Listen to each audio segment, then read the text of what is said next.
Hello students, मैं Deepali BM science NTSC MCQs of Chapter 12 electricity ਲੈ ਕੇ ਤੁਹਾਡੇ ਸਾਹਮਣੇ ਹਾਜ਼ਰ ਹੋਈ ਹਾਂ। ਅੱਜ ਦੀ ਕਲਾਸ ਵਿੱਚ ਅਸੀਂ 20 MCQs ਦੀ ਡਿਸਕਸ਼ਨ ਤੁਹਾਡੇ ਨਾਲ ਕਰਾਂਗੇ।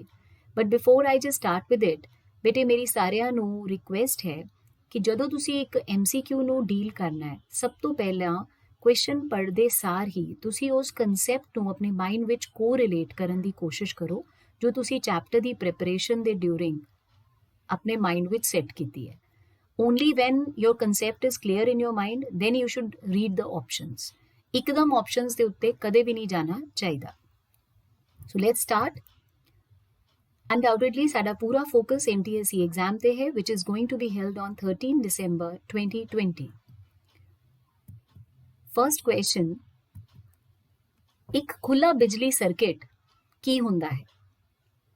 सो before you read the options ਤੁਹਾਨੂੰ ਸਾਰਿਆਂ ਨੂੰ ਇਹ ਸੋਚਣਾ ਚਾਹੀਦਾ ਹੈ ਕਿ ਸਰਕਿਟ ਕੀ ਸੀ, ਕਿੰਨੇ ਟਾਈਪਸ ਦੇ ਸਰਕਿਟ ਸੀਗੇ ਤੇ ਦੋਨਾਂ ਦੀਆਂ ਕੰਡੀਸ਼ਨਸ ਕੀ ਸੀ।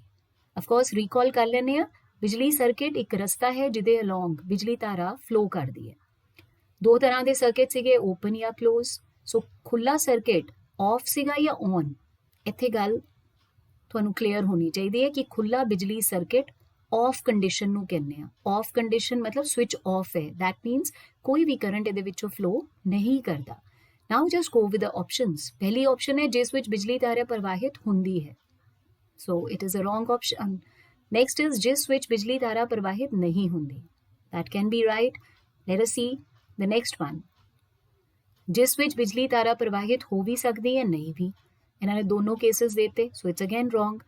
ਕਹਿ ਨਹੀਂ ਸਕਦੇ। ऑफ कोर्स आई थिंक ਚਾਰੋਂ ਆਪਸ਼ਨਸ ਨੂੰ ਦੇਖਣ ਤੋਂ ਬਾਅਦ ਸਾਨੂੰ ਬੀ ਆਪਸ਼ਨ ਕਰੈਕਟ ਲੱਗ ਰਹੀ ਹੈ, ਦੈਟ ਇਜ਼ ਕਿ ਇੱਕ ਖੁੱਲਾ ਬਿਜਲੀ ਸਰਕਿਟ ਜੇ ਉਹ ਹੁੰਦਾ ਹੈ ਜਿਸ ਵਿੱਚ ਬਿਜਲੀ ਤਾਰਾ ਪ੍ਰਵਾਹਿਤ ਨਹੀਂ ਹੁੰਦੀ। ਸੋ ਇੱਥੇ ਮੈਂ ਇੱਕ ਰਿਕੁਐਸਟ ਹੋਰ ਕਰਨੀ ਹੈ, ਲਾਈਕ ਜਦੋਂ ਮੈਂ ਬੀ ਆਪਸ਼ਨ ਦੇਖੀ ਸੀ ਕਾਫੀ ਹੱਦ ਤੱਕ ਮੈਂ ਸ਼ੋਰ ਸੀਗੀ ਕਿ ਇਹ ਸਹੀ ਉੱਤਰ ਹੈ, ਲੇਕਿਨ never ignore the rest of the options. ਤੁਹਾਨੂੰ ਸਹੀ ਉੱਤਰ ਲੱਗ ਵੀ ਰਿਹਾ ਨਾ, ਫਿਰ ਵੀ ਬੇਟਾ ਜੀ ਬਾਕੀ ਆਪਸ਼ਨ ਜ਼ਰੂਰ ਇੱਕ ਵਾਰ ਗੋ ਥਰੂ ਕਰਨੀ ਹੈ, only then you should mark your answer and no doubt you should be very quick for this. So moving to the second question, ਕਿੰਨੇ ਇਲੈਕਟ੍ਰੋਨ ਮਿਲ ਕੇ ਇੱਕ ਕੂਲਮ ਚਾਰਜ ਦੀ ਰਚਨਾ ਕਰਦੇ ਹਨ। ਹੁਣ ਬੇਟੇ ਇਹਦੇ ਵਾਸਤੇ ਤੁਹਾਨੂੰ ਇੱਕ ਛੋਟਾ ਜਿਹਾ ਫਾਰਮੂਲਾ ਆਉਣਾ ਚਾਹੀਦਾ ਹੈ ਕਿ ਜਿਹੜਾ ਚਾਰਜ ਹੁੰਦਾ ਹੈ that is equivalent to n times small e, ਜਿੱਥੇ ਚਾਰਜ ਬਰਾਬਰ n ਕੀ ਹੈ, ਨੰਬਰ ਆਫ ਇਲੈਕਟ੍ਰੋਨਸ, ਤੇ ਸਮਾਲ e ਕੀ ਹੈ, ਇਲੈਕਟ੍ਰੋਨਿਕ ਚਾਰਜ। ਮੈਂ ਉਮੀਦ ਕਰਦੀ ਹਾਂ ਤੁਸੀਂ ਪੇਪਰ ਪੈਨ ਯੂਜ਼ ਕਰ ਰਹੇ ਹੋ ਤੇ ਪਲੀਜ਼ ਇਹ ਫਾਰਮੂਲਾ ਨੋਟ ਕਰ ਲਓ। Q is equal to plus minus NE, which is representing charge is equal to number of electrons into the electronic charge। ਹੁਣ ਇਸ ਫਾਰਮੂਲਾ ਤੋਂ ਅਸੀਂ n ਦਾ ਫਾਰਮੂਲਾ ਡਿਰਾਈਵ ਕਰ ਸਕਦੇ ਹਾਂ, ਕਿਉਂਕਿ ਸਾਨੂੰ ਕੁਐਸਚਨ ਵਿੱਚ ਕੀ ਪੁੱਛਿਆ ਗਿਆ ਹੈ, ਕਿੰਨੇ ਇਲੈਕਟ੍ਰੋਨ, ਮੀਨਸ ਮੈਂ ਇਲੈਕਟ੍ਰੋਨ ਦੀ ਗਿਣਤੀ ਦੱਸਣੀ ਹੈ। That means n the formula ਇੱਥੋਂ ਡਿਰਾਈਵ ਕਰਨਾ ਹੈ, n is equal to q upon small e। So n the formula ਬਣ ਗਿਆ ਬੇਟਾ ਜੀ ਚਾਰਜ upon ਇਲੈਕਟ੍ਰੋਨਿਕ ਚਾਰਜ। ठीक है, now let us see what is given in the question। ਉਹਨਾਂ ਨੇ ਕਿਹਾ ਹੈ ਕਿ ਕਿੰਨੇ ਇਲੈਕਟ੍ਰੋਨ ਮਿਲ ਕੇ ਇੱਕ ਕੂਲਮ ਚਾਰਜ ਬਣਾਉਂਦੇ ਹੈ, ਮੀਨਸ ਉਹਨਾਂ ਨੇ ਜਿਹੜਾ ਚਾਰਜ ਸਾਨੂੰ ਦਿੱਤਾ ਹੈ ਉਹ ਕਿੰਨਾ ਦਿੱਤਾ ਹੈ, ਇੱਕ ਕੂਲਮ। ਤੇ ਇਲੈਕਟ੍ਰੋਨਿਕ ਚਾਰਜ ਕਿੰਨਾ ਹੁੰਦਾ ਹੈ ਉਹ ਅਸੀਂ ਡਿਸਕਸ ਕਰਕੇ ਹਟੇ ਹਾਂ ਪ੍ਰੀਵੀਅਸ ਲੈਕਚਰ ਵਿੱਚ, that is 1.6 into 10 raised to power minus 19 coulombs। So very clearly मेरा स्टेप की बनेगा, n is equal to q upon small e, that is n is equal to 1 coulomb upon 1.6 into 10 raised to power minus 19 coulomb। ਜਦੋਂ ਬੇਟਾ ਇਹਨਾਂ ਨੂੰ solve ਕੀਤਾ ਜਾਏਗਾ, of course ਇੱਕ ਨਿਊਮੈਰਿਕ ਵੈਲਿਊ ਤੁਸੀਂ ਯਾਦ ਵੀ ਰੱਖਣੀ ਹੈ, that is 6.25 into 10 raised to power 18। ਸੋ ਸਾਰੀਆਂ ਆਪਸ਼ਨਸ ਵਿੱਚੋਂ B option is the right option. So ਇਹ ਨਿਊਮੈਰਿਕ ਸੀਗਾ, तो unless and until ਅਸੀਂ ਇਹਨੂੰ ਸੋਲਵ ਕਰਾਂਗੇ we can not just come up with the answer. So basic ਤੁਹਾਨੂੰ ਫਾਰਮੂਲਾ ਦੀ ਵੀ ਕਲੈਰਿਟੀ ਹੋਣੀ ਚਾਹੀਦੀ ਹੈ, otherwise if you can remember this value it's very good. Moving to the next question, potential अंतर ਨੂੰ ਮਾਪਣ ਵਾਲੇ ਯੰਤਰ ਦਾ ਨਾਮ ਦੱਸੋ। So it's a straight question. ਤੁਹਾਨੂੰ ਪਤਾ ਹੈ ਕਿ ਅਸੀਂ ਜਿਹੜਾ ਪੋਟੈਂਸ਼ੀਅਲ ਡਿਫਰੈਂਸ ਹੈ ਉਹ ਮੈਜ਼ਰ ਕਰਦੇ ਹਾਂ with a device called voltmeter. Right. ਇਹ ਨੌਲੇਜ ਹੁੰਦੇ ਹੋਏ ਹੁਣ ਤੁਸੀਂ ਇੱਕ ਵਾਰ ਆਪਸ਼ਨਸ ਨੂੰ ਗੋ ਥਰੂ ਕਰ ਲਓ, ਐਮੀਟਰ, ਵੋਲਟਮੀਟਰ, ਗੈਲਵਾਨੋਮੀਟਰ, ਸਾਰੇ ਹੀ। So of course the correct answer is again B, which is voltmeter. Moving to the next question. Ohm ਦੇ ਨਿਯਮ ਅਨੁਸਾਰ ਕਿਸੇ ਚਾਲਕ ਤੋਂ ਲੰਘ ਰਿਹਾ ਕਰੰਟ ਹੁੰਦਾ ਹੈ ਡੈਸ਼। ਮੈਂ ਰਿਪੀਟ ਕਰ ਦਿੰਦੀ ਹਾਂ ਵੀ ਓਮ ਦਾ ਜਿਹੜਾ ਨਿਯਮ ਸੀ ਉਹਦੇ ਵਿੱਚ ਕਿਸੇ ਵੀ ਚਾਲਕ ਵਿੱਚੋਂ ਜਿਹੜਾ ਕਰੰਟ ਹੈ ਉਹਦਾ ਰਿਲੇਸ਼ਨ ਪੁੱਛ ਰਿਹਾ ਹੈ। ਹੁਣ ਤੁਹਾਨੂੰ ਪਹਿਲੇ ਓਮ ਦਾ ਨਿਯਮ ਮਾਈਂਡ ਵਿੱਚ ਰੀਕਾਲ ਕਰਨਾ ਹੈ, that is V proportional to I, means potential ਅੰਤਰ ਤੇ ਕਰੰਟ ਦਾ ਰਿਲੇਸ਼ਨ ਸੀ ਕਿ ਦੋਨੋਂ ਸਿੱਧੇ ਅਨੁਪਾਤੀ ਹੁੰਦੇ ਆ। ਇਸ ਨੌਲੇਜ ਦੇ ਨਾਲ let us just go through ਦੀ ਆਪਸ਼ਨਸ। ਪਹਿਲੀ ਆਪਸ਼ਨ ਹੈ ਪੋਟੈਂਸ਼ੀਅਲ ਅੰਤਰ ਦੇ ਉਲਟ ਅਨੁਪਾਤੀ, ਗਲਤ ਹੋ ਗਿਆ। ਪ੍ਰਤੀਰੋਧ ਦਾ ਸਿੱਧਾ ਅਨੁਪਾਤੀ, ਗਲਤ ਹੋ ਗਿਆ। ਪੋਟੈਂਸ਼ੀਅਲ ਅੰਤਰ ਦਾ ਸਿੱਧਾ ਅਨੁਪਾਤੀ, ਸਹੀ ਲੱਗ ਰਿਹਾ ਹੈ। ਦੈਨ ਪ੍ਰਤੀਰੋਧ ਦਾ ਉਲਟ ਅਨੁਪਾਤੀ। So out of the 4 options again it's very much clear ਕਿ C ਆਪਸ਼ਨ ਜਿਹੜੀ ਹੈ ਉਹ ਸਹੀ ਹੈ। ਸੋ ਅਗੇਨ ਮੈਂ ਤੁਹਾਨੂੰ ਇਹੀ ਕਹਿਣਾ ਚਾਹੁੰਦੀ ਹਾਂ ਕਿ ਜਦੋਂ ਅਸੀਂ ਆਪਸ਼ਨਸ ਵੱਲ ਦੇਖਣਾ ਹੈ ਉਸ ਤੋਂ ਪਹਿਲੇ 2 ਸੈਕਿੰਡ ਲਗਾ ਕੇ ਆਪਣੇ ਮਾਈਂਡ ਵਿੱਚ ਕੰਸੈਪਟ ਜ਼ਰੂਰ ਰੀਕਾਲ ਕਰਨਾ ਹੈ। Moving to the 5th question. ਕੀਤੇ ਗਏ ਕੰਮ ਦੀ ਗਣਨਾ ਕਰੋ ਜਦੋਂ 15 ਵੋਲਟ ਪੋਟੈਂਸ਼ੀਅਲ ਅੰਤਰ ਦੋ ਬਿੰਦੂਆਂ ਦੇ ਵਿੱਚ 2 ਕੂਲਮ ਚਾਰਜ ਨੂੰ ਲੰਘਾਉਂਦਾ ਹੈ। ਹੁਣ ਬੇਟੇ ਇੱਥੇ ਕੀ ਫਾਈਂਡ ਆਊਟ ਕਰਨਾ ਹੈ ਅਸੀਂ? ਕੰਮ ਦੈਟ ਇਜ਼ ਵਰਕ। ਠੀਕ ਹੈ, ਸਾਨੂੰ ਕੀ ਦਿੱਤਾ ਗਿਆ ਹੈ? ਸਾਨੂੰ ਪੋਟੈਂਸ਼ੀਅਲ ਅੰਤਰ ਦਿੱਤਾ ਗਿਆ ਹੈ ਤੇ ਸਾਨੂੰ ਚਾਰਜ ਵੀ ਦਿੱਤਾ ਗਿਆ ਹੈ। ਹੁਣ ਤੁਸੀਂ ਰੀਕਾਲ ਕਰੋ ਕਿ ਜਦੋਂ ਅਸੀਂ ਤੁਹਾਨੂੰ ਪੋਟੈਂਸ਼ੀਅਲ ਅੰਤਰ ਦੀ ਪਰਿਭਾਸ਼ਾ ਕਰਾਈ ਸੀ ਉਹਦੇ ਨਾਲ ਇੱਕ ਮੈਥਮੈਟੀਕਲ ਫਾਰਮੂਲਾ ਸਿਖਾਇਆ ਸੀ ਕਿ V ਬਰਾਬਰ W/Q, ਜਿੱਥੇ V ਕੀ ਹੁੰਦਾ ਹੈ? ਪੋਟੈਂਸ਼ੀਅਲ ਅੰਤਰ, W ਕੀ ਹੁੰਦਾ ਹੈ? ਕੰਮ, ਤੇ Q ਕੀ ਹੁੰਦਾ ਹੈ? ਚਾਰਜ। ਸੋ ਇਸ ਫਾਰਮੂਲਾ ਤੋਂ ਅਸੀਂ W ਦਾ ਫਾਰਮੂਲਾ ਫਾਈਂਡ ਕਰ ਸਕਦੇ ਹਾਂ। W ਦਾ ਫਾਰਮੂਲਾ ਕੀ ਬਣ ਜਾਏਗਾ? If you are noting down please take the steps. ਪਹਿਲਾ ਸਟੈਪ ਹੋ ਗਿਆ V is equal to W/Q। दूसरा स्टेप हो गया W is equal to Q into V, where Q is the charge, V is the potential difference। ਹੁਣ ਬੇਟਾ ਇਹ ਦੋਨੋਂ ਚੀਜ਼ਾਂ ਸਾਨੂੰ ਦਿੱਤੀਆਂ ਹੋਈਆਂ। ਕਿੰਨਾ ਚਾਰਜ ਹੈ? 2 ਕੂਲਮ, ਗੁਣਾ ਕਿੰਨਾ ਪੋਟੈਂਸ਼ੀਅਲ ਅੰਤਰ ਹੈ? 15 ਵੋਲਟ। ਦੈਟ ਮੀਨਸ 2 into 15, ਸਾਡਾ ਆਂਸਰ ਕਿੰਨਾ ਆ ਗਿਆ? 30। ਬਟ ਇਹਨੂੰ ਕਰੈਕਟ ਤਾਂ ਹੀ ਮੰਨਿਆ ਜਾਏਗਾ ਜੇ ਅਸੀਂ ਇਹਦੇ ਯੂਨਿਟਸ ਨਾਲ ਬੋਲਾਂਗੇ। That is 30 joules or 30 joules। Both the pronunciations are correct। So out of all the options, can you find 30 joules? Yes, you can find it the 4th option, that is the D option। So I hope ਇਹ formula ਵੀ ਤੁਹਾਨੂੰ ਚੰਗੀ ਤਰੀਕੇ ਨਾਲ ਸਮਝ ਆ ਗਿਆ ਹੋਵੇਗਾ ਕਿ ਕਈ ਵਾਰ ਸਾਨੂੰ ਡਾਇਰੈਕਟ ਨਹੀਂ ਪੁੱਛਿਆ ਜਾਂਦਾ, ਇੱਕ ਸਟੈਪ ਤੋਂ ਅਸੀਂ ਦੂਸਰਾ ਫਾਰਮੂਲਾ ਡਿਰਾਈਵ ਕਰਕੇ ਉਹ ਕੁਆਂਟੀਟੀ ਫਾਈਂਡ ਆਊਟ ਕਰ ਸਕਦੇ ਹਾਂ। Moving to the 6th question. ਹੁਣ ਬੇਟਾ ਇੱਕ ਚਿੱਤਰ ਤੁਹਾਨੂੰ ਦਿਖਾਇਆ ਗਿਆ ਹੈ, ਇਹਦੇ ਵਿੱਚ ਪੁੱਛ ਰਿਹਾ ਹੈ ਕਿ ਸੈੱਲਾਂ ਦੀ ਗਿਣਤੀ ਕਿੰਨੀ ਹੈ। So you can I think very well identify the number of cells ਤੇ ਕਾਊਂਟ ਕਰਕੇ ਤੁਸੀਂ ਨਿਊਮੈਰਿਕ ਦੱਸ ਸਕਦੇ ਹੋ। So I hope you have guessed it right that it is the first option, 4th। 4, that means first option, 4 number of cells are there। So this was a straight question। I'm moving to the next one। ਹੇਠ ਲਿਖਿਆਂ ਵਿੱਚੋਂ ਸਭ ਤੋਂ ਘੱਟ ਪ੍ਰਤੀਰੋਧ ਕਿਸ ਦਾ ਹੋਵੇਗਾ? ਹੁਣ ਇੱਥੇ ਕੀ ਕਨਸੈਪਟ ਲਗਾਉਣਾ ਹੈ ਤੁਸੀਂ? ਘੱਟ ਪ੍ਰਤੀਰੋਧ ਮਤਲਬ ਜਿਹਦੇ ਵਿੱਚੋਂ ਵੱਧ ਤੋਂ ਵੱਧ ਕਰੰਟ ਪਾਸ ਹੁੰਦਾ ਹੈ। ਦੈਟ ਮੀਨਸ ਜਿਹੜਾ ਅੱਛਾ ਕੰਡਕਟਰ ਹੁੰਦਾ ਹੈ। ਸੋ ਇਸ ਥਾਟ ਦੇ ਨਾਲ ਲੈਟ ਅਸ ਸੀ ਦ ਆਪਸ਼ਨਸ। ਸਿਲਵਰ, ਮਰਕਰੀ, ਕਾਗਜ਼, ਆਇਰਨ। ਹੁਣ ਇਹਨਾਂ ਵਿੱਚੋਂ ਤੁਸੀਂ ਮਾਈਂਡ ਸੈਟ ਕਰੋ ਕਿ ਕਿਹੜਾ ਬੈਸਟ ਕੰਡਕਟਰ ਹੈ। Of course silver. So 7th ਦਾ ਕਿਹੜਾ ਆਪਸ਼ਨ ਹੋ ਗਿਆ? A option. Silver is the correct answer. ਇਹਦਾ ਪ੍ਰਤੀਰੋਧ ਸਭ ਤੋਂ ਘੱਟ ਹੈ ਕਿਉਂਕਿ it is the best conductor, maximum current ਇਹਦੇ ਵਿੱਚੋਂ ਫਲੋ ਕਰਦਾ ਹੈ। Moving to the 8th question. ਪ੍ਰਤੀਰੋਧ ਦਾ ਮਾਤਰਕ ਕੀ ਹੈ? ਹੁਣ ਰੈਜ਼ਿਸਟੈਂਸ ਜਿਹੜੀ ਹੈ ਉਹਦੀ ਇਕਾਈ ਬਾਰੇ ਪੁੱਛ ਰਹੇ ਹੈ। ਸੋ ਇਕਾਈ ਤੁਸੀਂ ਰੀਕਾਲ ਜੇ ਕਰ ਲਈ ਹੋਵੇ after the name of a scientist, so ਸਾਰੇ ਹੀ ਸਾਇੰਟਿਸਟ ਹੈ। ਲੈਟ ਅਸ ਸੀ ਕਿਹੜੇ ਕਿਹੜੇ ਸਾਇੰਟਿਸਟ ਦੇ ਨਾਮ ਦਿੱਤੇ ਗਏ ਹੈ। Volt, ampere, ohm, coulomb. So ਕਿਉਂਕਿ ਪ੍ਰਤੀਰੋਧ ਅਸੀਂ ਜਿਹੜੀ ਕੁਆਂਟਿਟੀ ਹੈ, ਇਹ ਜਿਹੜਾ ਸਥਿਰ ਅੰਕ ਹੈ ਉਹ ਓਮਸ ਲਾਅ ਤੋਂ ਡਿਰਾਈਵ ਕੀਤਾ ਸੀ। So that's a big hint to identify ਕਿ ਇਹਦੀ ਕਿਹੜੀ ਆਪਸ਼ਨ ਕਰੈਕਟ ਹੈ? C, that is ohm. Moving to the 9th question. ਜਦੋਂ ਕਿਸੇ ਸਰਕਿਟ ਵਿੱਚ 3 ਪ੍ਰਤੀਰੋਧ R1, R2 ਅਤੇ R3 ਨੂੰ ਲੜੀ ਵਿੱਚ ਜੋੜਿਆ ਜਾਂਦਾ ਹੈ ਤਾਂ ਸਰਕਿਟ ਦਾ ਕੁੱਲ ਪ੍ਰਤੀਰੋਧ ਘਟਦਾ ਹੈ, ਵੱਧਦਾ ਹੈ, ਦੋਨੋਂ ਹੀ, ਜਾਂ ਉਪਰੋਕਤ ਵਿੱਚੋਂ ਕੋਈ ਵੀ ਨਹੀਂ? ਹੁਣ ਜਦੋਂ ਇਹ ਕੁਐਸਚਨ ਅਸੀਂ ਦੇਖਿਆ, ਕੁਐਸਚਨ ਵਿੱਚ ਸਾਨੂੰ ਪਹਿਲੇ ਮਾਈਂਡ ਵਿੱਚ ਆਉਣਾ ਚਾਹੀਦਾ ਹੈ ਕਿੰਨੇ ਪ੍ਰਤੀਰੋਧ ਨੇ? 3। ਕਿੱਦਾਂ ਜੋੜੇ ਗਏ ਨੇ? ਲੜੀ ਵਿੱਚ। ਸੋ ਲੜੀਵਾਰ ਜਦੋਂ ਜੋੜਦੇ ਆ ਤੇ ਸਾਰੀਆਂ ਰੈਜ਼ਿਸਟੈਂਸਸ ਦਾ ਜੋੜ ਕੀਤਾ ਜਾਂਦਾ ਹੈ, ਰਾਈਟ। ਜਦੋਂ ਬੇਟਾ ਜੀ ਸਾਰਿਆਂ ਨੂੰ ਲੜੀ ਵਿੱਚ ਜੋੜਦੇ ਹੋ, ਐਕਚੁਅਲੀ ਕੀ ਹੁੰਦਾ ਹੈ, ਉਸ ਸੈਟਅਪ ਦੀ ਲੰਬਾਈ ਜਿਹੜੀ ਹੈ ਉਹ ਵੱਧ ਜਾਂਦੀ ਹੈ। ਤੇ ਤੁਹਾਨੂੰ ਅਸੀਂ ਇੱਕ ਗੱਲ ਸਿਖਾਈ ਸੀ ਕਿ ਜਿਹੜਾ ਪ੍ਰਤੀਰੋਧ ਹੈ ਉਹ ਲੰਬਾਈ ਦੇ ਸਿੱਧੇ ਅਨੁਪਾਤੀ ਹੈ। ਦੈਟ ਮੀਨਸ ਜਿੱਦਾਂ ਜਿੱਦਾਂ ਲੰਬਾਈ ਵੱਧਦੀ ਜਾਏਗੀ ਸੈਟਅਪ ਦੀ, ਉਦਾਂ ਉਦਾਂ ਪ੍ਰਤੀਰੋਧ ਵੀ ਵੱਧਦਾ ਜਾਏਗਾ। So that means out of all options, second option is the correct one, B option. यानी कि कुल प्रतिरोध ਵੱਧਦਾ है।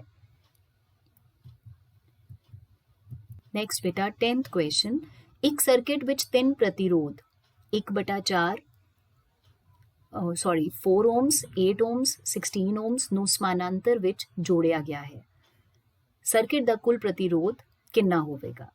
ਹੁਣ ਇਹ ਜਿਹੜਾ ਸੈਟਅਪ ਹੈ, ਪ੍ਰਤੀਰੋਧ 3 ਦਿੱਤੇ ਹੈ, ਉਹਨਾਂ ਦੀ ਨੂਮੈਰਿਕ ਵੈਲਿਊਜ਼ ਦਿੱਤੀਆਂ ਸਾਨੂੰ, ਤੇ ਕਿੱਦਾਂ ਜੋੜਿਆ ਗਿਆ ਹੈ? ਸਮਾਨਾਂਤਰ ਵਿੱਚ, ਦੈਟ ਮੀਨਸ ਪੈਰਲਲ ਵਿੱਚ। ਕੁੱਲ ਪ੍ਰਤੀਰੋਧ ਅਸੀਂ ਫਾਈਂਡ ਆਊਟ ਕਰਨਾ ਹੈ। ਸੋ ਇਹਦੇ ਵਾਸਤੇ ਸਾਨੂੰ ਫਾਰਮੂਲਾ ਆਉਣਾ ਚਾਹੀਦਾ ਹੈ। If you can recall 1/Rp is equal to 1/R1 plus 1/R2 plus 1/R3. That means 1/Rp is equal to 1/4 plus 1/8 plus 1/16. Of course ਤੁਸੀਂ LCM ਲੈ ਕੇ ਇਹਨੂੰ ਸੋਲਵ ਕਰੋਗੇ। ਸੋਲਵ ਕਰਨ ਤੋਂ ਬਾਅਦ ਰੈਸੀਪ੍ਰੋਕਲ ਕਰਨਾ ਨਾ ਭੁੱਲਣਾ, ਕਿਉਂਕਿ ਮੈਨੀ ਅ ਟਾਈਮਸ ਵੀ ਹੈਵ ਸੀਨ ਕਿ ਬੱਚੇ ਜਦੋਂ ਵੀ ਪੈਰਲਲ ਵਾਲਾ ਕੁਐਸਚਨ ਸੋਲਵ ਕਰਦੇ ਆ ਤਾਂ 1/Rp ਦਾ ਹੀ ਆਨਸਰ ਦੇ ਦਿੰਦੇ।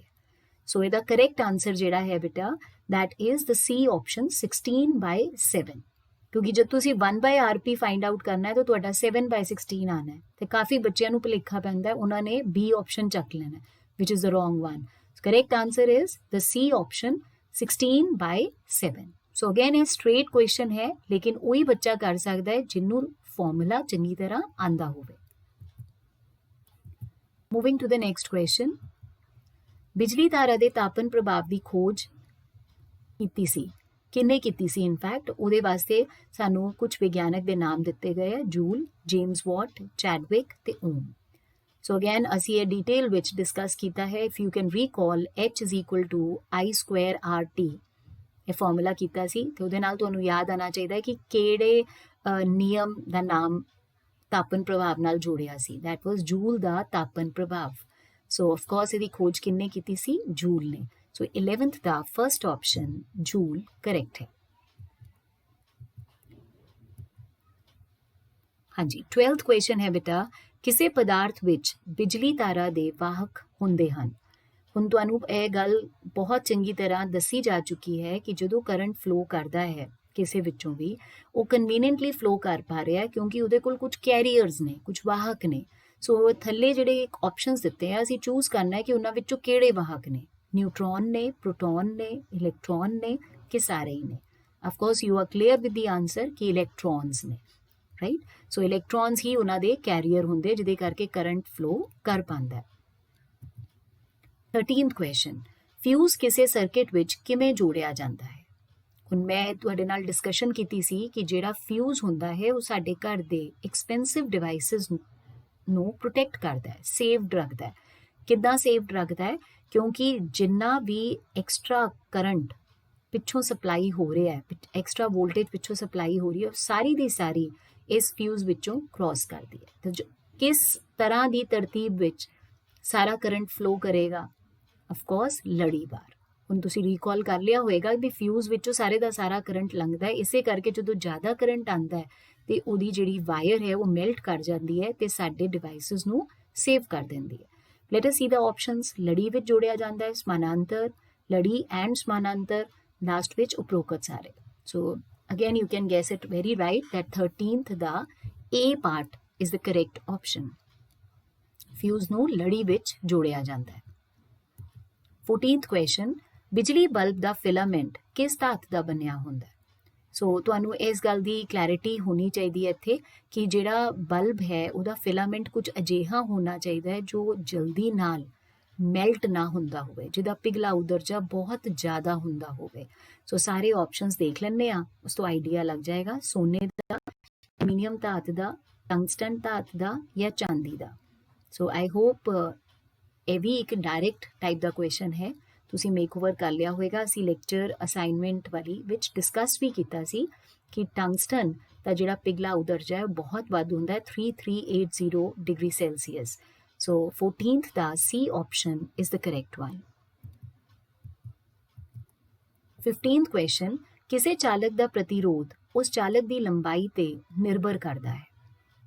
ਹੁਣ ਚਾਲਕ ਦਾ ਜਿਹੜਾ ਪ੍ਰਤੀਰੋਧ ਹੈ ਉਹਦੀ ਲੰਬਾਈ ਤੇ ਨਿਰਭਰ ਕਰਦਾ ਹੈ। ਮੈਂ ਥੋੜੀ ਦੇਰ ਪਹਿਲੇ ਡਿਸਕਸ ਕਰਕੇ ਹਟੀ ਹਾਂ, ਜਦੋਂ ਲੜੀ ਵਿੱਚ ਜੋੜਿਆ ਸੀ ਉਹੀ ਪੁਆਇੰਟ ਆ ਗਿਆ। ਜਦੋਂ ਲੜੀ ਵਿੱਚ ਜੋੜਦੇ ਹਾਂ ਤੇ ਉਹਦੀ ਲੰਬਾਈ ਜਿਹੜੀ ਹੈ ਸੈਟਅਪ ਦੀ ਵੱਧ ਜਾਂਦੀ ਹੈ, ਜਿਹਦੇ ਕਰਕੇ ਅਸੀਂ ਕਹਿੰਦੇ ਹਾਂ ਕਿ ਕਿਉਂਕਿ ਉਹ ਉਹਦੇ ਸਿੱਧਾ ਅਨੁਪਾਤੀ ਹੁੰਦਾ ਹੈ, ਇਸ ਕਰਕੇ ਉਹਦਾ ਪ੍ਰਤੀਰੋਧ ਵੀ ਵੱਧ ਜਾਂਦਾ ਹੈ। ਸੋ ਲੈਟ ਅਸ ਸੀ ਦਾ ਆਪਸ਼ਨਸ। ਲੰਬਾਈ ਦਾ ਸਿੱਧਾ ਅਨੁਪਾਤੀ ਹੈ, ਉਲਟ ਅਨੁਪਾਤੀ ਹੈ ਲੰਬਾਈ ਦਾ, ਲੰਬਾਈ ਤੇ ਨਿਰਭਰ ਹੀ ਨਹੀਂ ਕਰਦਾ, ਤੇ ਪਹਿਲੀਆਂ ਦੋ ਆਪਸ਼ਨਸ ਦੋਵੇਂ ਹੀ। ਸੋ ਆਫਕੋਰਸ ਕੋਈ ਕਨਫਿਊਜ਼ਨ ਨਹੀਂ ਹੋਣੀ ਚਾਹੀਦੀ। ਸਾਨੂੰ ਪਤਾ ਹੈ ਪ੍ਰਤੀਰੋਧ ਦੋ ਹੀ ਫੈਕਟਰਸ ਤੇ ਮੈਥਮੈਟਿਕਲੀ ਡਿਪੈਂਡ ਕਰਦਾ ਹੈ, ਜਿਨ੍ਹਾਂ ਵਿੱਚੋਂ ਇੱਕ ਲੈਂਥ ਹੈ ਤੇ ਲੈਂਥ ਤੇ ਉਹ ਡਾਇਰੈਕਟਲੀ ਪ੍ਰਪੋਰਸ਼ਨਲ ਹੈ। ਸੋ ਪਹਿਲਾ ਆਪਸ਼ਨ ਜਿਹੜਾ ਹੈ 15ਵੇਂ ਕੁਐਸਚਨ ਦਾ ਸਹੀ ਹੈ ਕਿ ਪ੍ਰਤੀਰੋਧ ਲੰਬਾਈ ਦਾ ਸਿੱਧਾ ਅਨੁਪਾਤੀ ਹੈ। 16th ਕੁਐਸਚਨ, ਇੱਕ ਮਾਈਕਰੋ ਐਮੀਟਰ ਵਿੱਚ ਕਿੰਨੇ ਐਂਪੀਅਰ ਹੁੰਦੇ ਆ?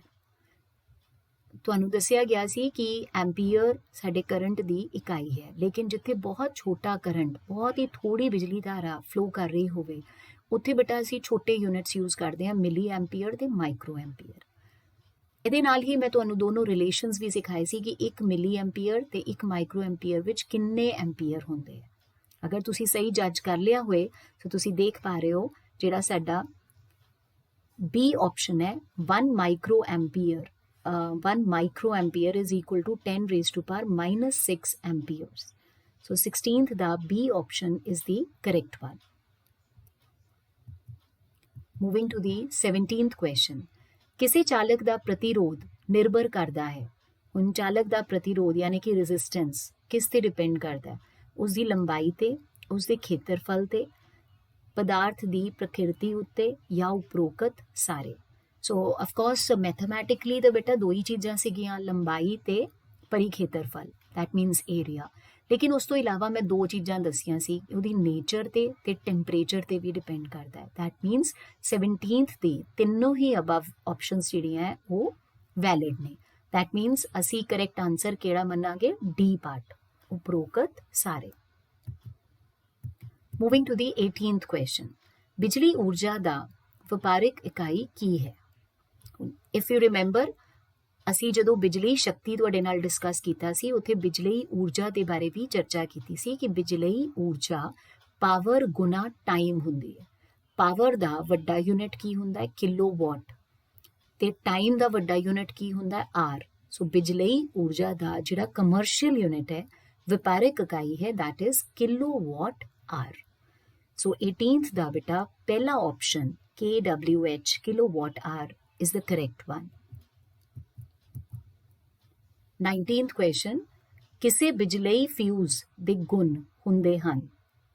ਬਿਜਲਈ ਫਿਊਜ਼ ਦੇ ਬਾਰੇ ਬੇਟਾ ਗੱਲ ਕਰਨ ਜਾ ਰਹੇ ਹਾਂ। ਤੁਸੀਂ ਇਹ ਧਿਆਨ ਦੇਣਾ ਹੈ ਕਿ ਫਿਊਜ਼ ਦੀ ਜਿਹੜੀ ਵਾਇਰ ਹੈ ਉਹਦੀਆਂ ਕਿਹੜੀਆਂ ਕੁਆਲਿਟੀਜ਼ ਹੋਣਗੀਆਂ? ਘੱਟ ਪ੍ਰਤੀਰੋਧ ਅਤੇ ਉਚਿਤ ਪਿਘਲਨ ਅੰਕ, ਵੱਧ ਪ੍ਰਤੀਰੋਧ ਅਤੇ ਉਚਿਤ ਪਿਘਲਨ ਅੰਕ, ਉਚਿਤ ਪ੍ਰਤੀਰੋਧ ਅਤੇ ਘੱਟ ਪਿਘਲਨ ਅੰਕ, ਉਚਿਤ ਪ੍ਰਤੀਰੋਧ ਅਤੇ ਵੱਧ ਪਿਘਲਨ ਅੰਕ। ਹੁਣ ਤੁਹਾਨੂੰ ਇਹ ਯਾਦ ਹੋਣਾ ਚਾਹੀਦਾ ਹੈ ਕਿ ਪਹਿਲੇ ਤਾਂ ਇਹਦਾ ਪ੍ਰਤੀਰੋਧ ਵੱਧ ਹੋਏਗਾ ਜਾਂ ਘੱਟ? ਅਫਕੋਰਸ ਇਹਦਾ ਪ੍ਰਤੀਰੋਧ ਜ਼ਿਆਦਾ ਹੋਣਾ ਚਾਹੀਦਾ ਹੈ, ਕਿਉਂਕਿ ਇਹਦਾ ਕੰਮ ਹੀ ਕੀ ਹੈ ਕਿ ਐਕਸੈਸ ਨੂੰ ਰੋਕਣਾ ਹੈ। ਦੂਸਰਾ, ਜਿਹੜੀ ਇਹਦੀ ਵਾਇਰ ਹੈ ਉਹਦੀ ਨੇਚਰ ਕਿੱਦਾਂ ਹੋਣੀ ਚਾਹੀਦੀ ਹੈ ਕਿ ਉਹ ਜਲਦੀ ਨਾਲ ਪਿਘਲ ਕੇ ਸਰਕਿਟ ਨੂੰ ਬ੍ਰੇਕ ਕਰ ਦੇ ਜੇ ਐਕਸੈਪਟਡ ਵੈਲਿਊ ਤੋਂ ਵੱਧ ਕਰੰਟ ਆ ਰਿਹਾ ਹੈ ਨਾ। ਦੈਟ ਮੀਨਸ ਉਹਦਾ ਜਿਹੜਾ ਪਿਘਲਾਊ ਦਰਜਾ ਹੈ ਉਹ ਘੱਟ ਤੋਂ ਘੱਟ ਹੋਣਾ ਚਾਹੀਦਾ। So I think out of all options ਸਾਡੀਆਂ ਦੋਨੋਂ ਕੰਡੀਸ਼ਨਸ ਸੀ ਆਪਸ਼ਨ ਫੁੱਲਫਿਲ ਕਰ ਰਿਹਾ ਕਿ ਉਚਿਤ ਪ੍ਰਤੀਰੋਧ ਵੀ ਹੋਏ ਤੇ ਨਾਲ ਉਹਦਾ ਪਿਘਲਾਊ ਦਰਜਾ ਜਿਹੜਾ ਪਿਘਲਨ ਅੰਕ ਹੈ ਉਹ ਘੱਟ ਹੋਵੇ। ਸੋ 19th ਦਾ ਬੇਟਾ ਜੀ ਸੀ ਆਪਸ਼ਨ ਕਰੈਕਟ ਹੈ।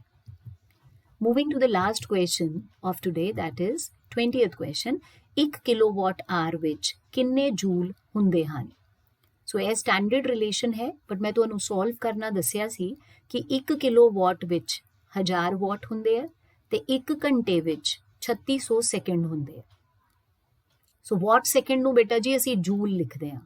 ਇਸ ਕਰਕੇ ਤੁਸੀਂ 1000 ਗੁਣਾ 3600 ਜਦੋਂ ਕਰੋਗੇ ਤੁਹਾਡਾ ਕਰੈਕਟ ਆਨਸਰ ਤੁਹਾਡੇ ਕੋਲ ਪਹਿਲੀ ਆਪਸ਼ਨ ਦੇ ਰੂਪ ਵਿੱਚ ਆਏਗਾ ਕਿ 1 ਕਿਲੋਵਾਟ ਆਰ ਬਰਾਬਰ 3.6 ਗੁਣਾ 10 ਦੀ ਘਾਤ 6 ਜੂਲਸ। ਵਿਦ ਦਿਸ ਸਾਡੇ 20 ਕੁਐਸਚਨਸ ਕੰਪਲੀਟ ਹੋ ਗਏ। ਬਟ ਬਿਲੀਵ ਮੀ ਬੇਟਾ ਇਸ ਚੈਪਟਰ ਵਿੱਚੋਂ ਹੋਰ ਬਹੁਤ ਸੇ ਕੁਐਸਚਨਸ ਡਿਵੈਲਪ ਕੀਤੇ ਜਾ ਸਕਦੇ ਹੈ। ਸੋ ਤੁਸੀਂ ਕੋਸ਼ਿਸ਼ ਕਰਨੀ ਹੈ ਕਿ ਹਰੇਕ ਟੌਪਿਕ ਨੂੰ ਅੰਡਰਸਟੈਂਡਿੰਗ ਵਿੱਚ ਆਪਣਾ ਲੈਵਲ ਜਿਹੜਾ ਹੈ, ਹਰੇਕ ਟੌਪਿਕ ਦੇ ਅੰਡਰਸਟੈਂਡਿੰਗ ਲੈਵਲ ਨੂੰ ਬੈਟਰ ਬਣਾਓ। ਹਰ ਇੱਕ ਚੀਜ਼ ਤੇ ਕਿਉਂ ਵਾਲੀ ਸਾਈਡ ਤੇ ਸੋਚਿਆ ਕਰੋ ਤਾਂ ਜੋ ਕੋਈ ਵੀ ਟਾਈਪ ਦਾ ਕੁਐਸਚਨ ਆਏ ਤੁਸੀਂ ਉਹਨੂੰ ਵਰਥ ਆਨਸਰ ਦੇ ਪਾਓ। So thank you very much, work hard.